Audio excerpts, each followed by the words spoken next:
नमस्कार, मैं आचार्य अनुपम जोली सिंह राशि वाले लोगों के लिए आगामी सप्ताह का राशिफल लेकर आया हूँ। आगामी सप्ताह से मतलब है 16 फरवरी से 22 फरवरी।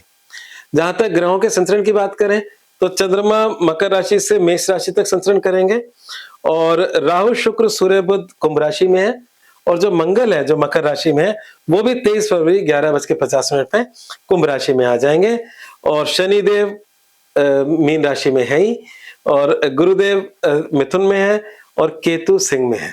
तो जो केतु राहु शनि और गुरु ये लंबे समय तक एक ही राशि में रहते हैं। राहु केतु 1.5 साल, शनि 2.5 साल और आपका बृहस्पति 1 साल। तो अभी इस साल जो सबसे पहले चेंज होंगे बृहस्पति होंगे, वो जून में होंगे। चलिए वो चर्चा तब करेंगे। अभी तो इस हफ्ते आपके जीवन में क्या घटने वाला है उस पर चर्चा कर लेते हैं।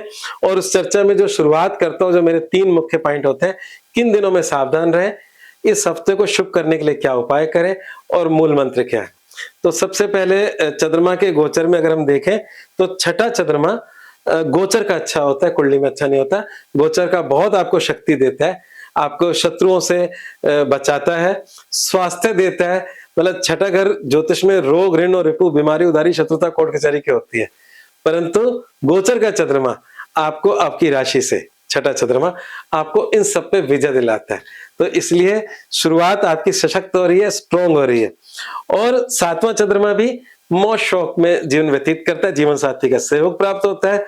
और जो सावधानी वाला दिन है वो अष्टम है, उसकी चर्चा कर लेते हैं। वो सबसे ज्यादा जरूरी है जिस समय आपको सावधान रहना है, वो है 21 फरवरी शाम को 7:07 से 22 फरवरी पूरा मतलब सप्ताहांत मान लो कि आपका सप्ताह बहुत अच्छा है। सप्ताह के अंत चिंताजनक है, अंतिम 2 दिन है ना, 2 दिन में भी अंतिम दिन ही मान लीजिए।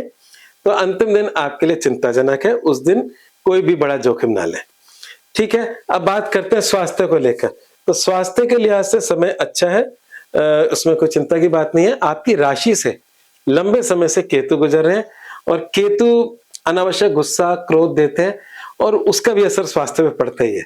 हमारा जैसा मन होता है, जैसा मस्तिष्क होता है, वो हमारे शरीर पे असर डालता है। तो बस अपने अत्यधिक क्रोध से बचें, इसका थोड़ा सा ध्यान रखें। बात करते हैं करियर व्यवसाय और नौकरी।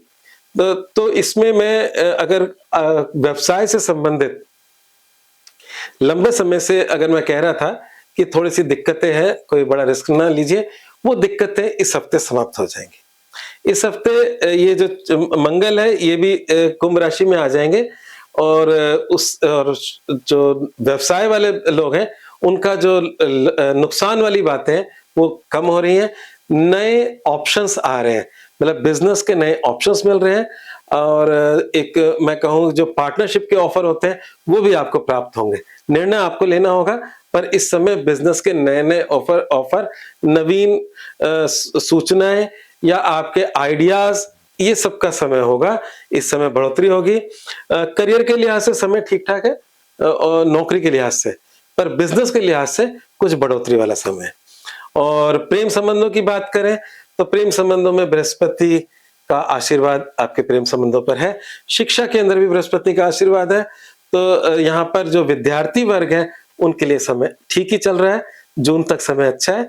इस बृहस्पति का लाभ उठाएं और अगर इस बीच आपका अगर कोई एग्जाम होता है तो ये जो इस समय के आसमान के ग्रह हैं वो सब आपकी रक्षा करने के लिए तैयार हैं। तो आप अगर अच्छी पढ़ाई करते हैं तो आपके मन मुताबिक रिजल्ट भी जरूर प्राप्त होगा। बात करते हैं आपके जीवन भाग्य का और समाधान का। तो यहाँ पर मेरा एक साप्ताहिक जो समाधान होता है वो है शनि मंदिर में सरसों का तेल चढ़ाएं। ये उपाय आप इस पूरे साल पर्यंत भी कर सकते हो। मैं हर हफ्ते ग्रहों के अनुसार उपाय बदलता हूं, परंतु इस उपाय को मैं कहूंगा कि इस पूरे साल भर करते रहे, क्योंकि शनिदेव जो है वो आपके राशि के पीड़ादायक ग्रह हैं और अष्टम से गुजर रहे हैं। अष्टम का शनि राशि से कभी अच्छा नहीं होता और अष्टम का शनि जब कभी अच्छा नहीं होता इसे हम ढैया कहते हैं। तो हमारे शनि की एक तो 7.5 होती है जो 2.5 साल के 3 फेज होते हैं, फिर एक 7.5 से दूसरी 7.5 के बीच में 2 ढैया होती है। तो एक ढैया को चतुर्थस्थ ढैया बोलते हैं और दूसरी ढैया को अष्टमस्थ ढैया बोलते हैं। ये अष्टमस्थ ढैया है, मतलब 8वें घर से शनि गुजर रहे हैं। तो इसलिए शनि मंदिर में तेल चढ़ाने का कार्य तो आप अपने जीवन का एक हिस्सा बना लें और इससे आपको इस ढैया से भी लाभ मिलेगा और अगर शनिदेव का छोटा-मोटा प्रकोप है, उससे भी आपको लाभ मिलेगा। शनिदेव कोई ग्रह किसी पे प्रकोप नहीं करता। हमारे आसमान के जो ग्रह तो अपनी गति से घूम रहे हैं, पर हम सबके जीवन में अलग-अलग तरीके से एक्ट कर रहे हैं, जिसको हम क्रोध या कष्ट बोल देते हैं। तो हमारे जीवन में अलग-अलग तरीके से वो लाभ और हानि देते हैं। तो इस समय शनि अष्टमस्त हानि के हैं, तो इसलिए शनिदेव की पूजा पाठ भी आप कर सकते हो और आप जाप भी करा सकते हो। जाप ओम प्राम प्रीम प्रोंसे शनिश्चराय नमः का जाप करा सकते हो। ओम शम शनिश्चराय नमः का जाप करवा सकते हो। खुद भी कर सकते हो। इससे आपको इस ढैया में लाभ मिलेगा। बात करते हैं मूल मंत्र की, तो क्रोध व वाणी पर नियंत्रण रखें। जब मैं शुरू में इसको शुरू किया था तो मैंने स्वास्थ्य के अंदर क्रोध को मैंने बोला था कि क्रोध पे संयम रखें, कंट्रोल करें। तो वही वाली बात है कि शनि देव की दृष्टि वाणी से कनेक्ट हो रही है और केतु क्रोध से को जनरेट कर रहा है। तो क्रोध और वाणी पे अगर हम संयम रखेंगे तो उससे हम अपने आसपास का वातावरण अच्छा करेंगे। जब आसपास का वातावरण अच्छा होगा तो आपके लिए अपने आप ही अच्छा हो जाएगा। तो आज बस इतना ही। अगर आपको मेरा राशिफल अच्छा लगा तो इस चैनल को लाइक करें, सब्सक्राइब करें और बेल आइकन भी दबाएं, जिससे आपको ये निरंतर वीडियो मिलते रहे। धन्यवाद।